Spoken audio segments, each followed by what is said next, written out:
I mean, it's simple. You know, you have to come out and play with the killer instinct. You have to have that intensity. Where was that tonight? I have no idea. I hate watching the Lakers play sometimes because towards the end they try to play the hero ball. Okay? You said LeBron James the greatest player ever? Ever. What about Michael and Kobe? So you just gonna pass Kobe up like that? I'm gonna pass Kobe up. I'm gonna look at Michael. I'm gonna look at the. I'm gonna look at. I knew it. Patron, America. Yo. Look at LeBron's resume next to Jordan's and you immediately see why this debate refuses to die. Jordan's career scoring average sits at 30.1 points per game, the highest mark in NBA history, while LeBron is around 27 across more than 20 seasons. But LeBron has accumulated more than 40,000 career points, making him the NBA's all-time leading scorer, and he's also top 5 all-time in assists. So you're really comparing two completely different forms of greatness here. Jordan put together a shorter stretch of dominance that included 6 championships, a perfect 6-0 finals record, 6 finals MVPs, and never allowing a final series to reach Game 7. LeBron's path has been different, reaching 10 finals, winning 4 championships, and doing it with 3 different teams, 3 different systems, and across 3 different eras. That's where Shaquille O'Neal's criticism of LeBron comparing himself to Michael Jordan gets complicated, because the statistics aren't simply telling one story. Jordan represents an unbelievable scoring peak and total control during his run, while LeBron's numbers highlight longevity, production, and playmaking at the highest level. And when you put those resumes side by side, the argument becomes a lot more difficult to settle with one simple answer. Where do we start? It's just amazing at his age. Yeah. What he came into the league, what we perceived him as an athlete, a dunker. Yeah. And now we're seeing as a complete scorer, shooter, and everything else under the sun. So it was just a cool moment. See him get to his spot, fade away, new record. The ring count is where a lot of people want to end the conversation, but the numbers underneath it tell a bigger story. LeBron has already played more than 1,400 regular season games and over 280 playoff games, which means he spent multiple additional seasons dealing with high-pressure basketball. Jordan played more than 1,072 regular season games and roughly 179 playoff games. So yes, LeBron has more finals losses, but he also had far more chances to reach the finals and stayed in contention longer than almost anybody ever has. That's why simply looking at 6 rings versus 4 doesn't really settle the argument. Shaq's point is basically to look beyond the championship totals and consider everything around them. If championships were the only thing that mattered, then Robert Horry would automatically belong in every GOAT discussion. The level of competition, the context surrounding each career, and the amount of time a player stayed at that level all matter too. I have focus, and I'm glad the Rockets beat them. We know what needs to be done to win the championship. LeBron knows that. I'm surprised that they didn't come out with that effort and intensity, and I'm super disappointed in the Lakers. The biggest difference might come down to how each player affected the game beyond scoring.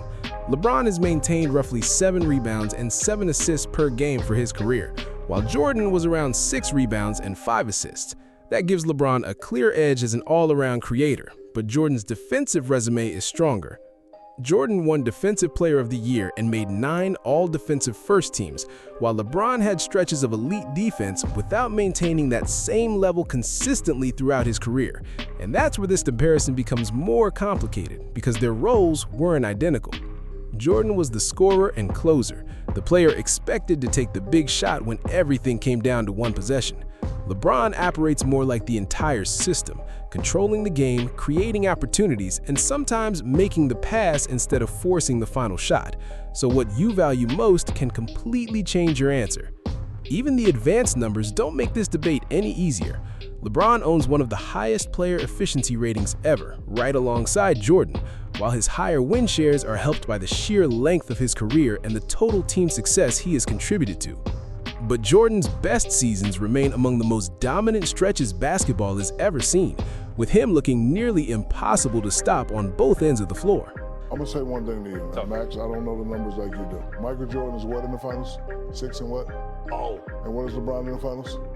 That's all I gotta say. Shaq's message can be looked at another way. LeBron doesn't have to borrow Jordan's resume to prove how great he is. Take Jordan out of the comparison completely, and LeBron's career still looks ridiculous on its own. He's the NBA's all-time leading scorer, ranks top 5 in assists, has more than 20 All-Star appearances, multiple MVPs, championships with different teams, and has continued producing at a high level into his late 30s and early 40s.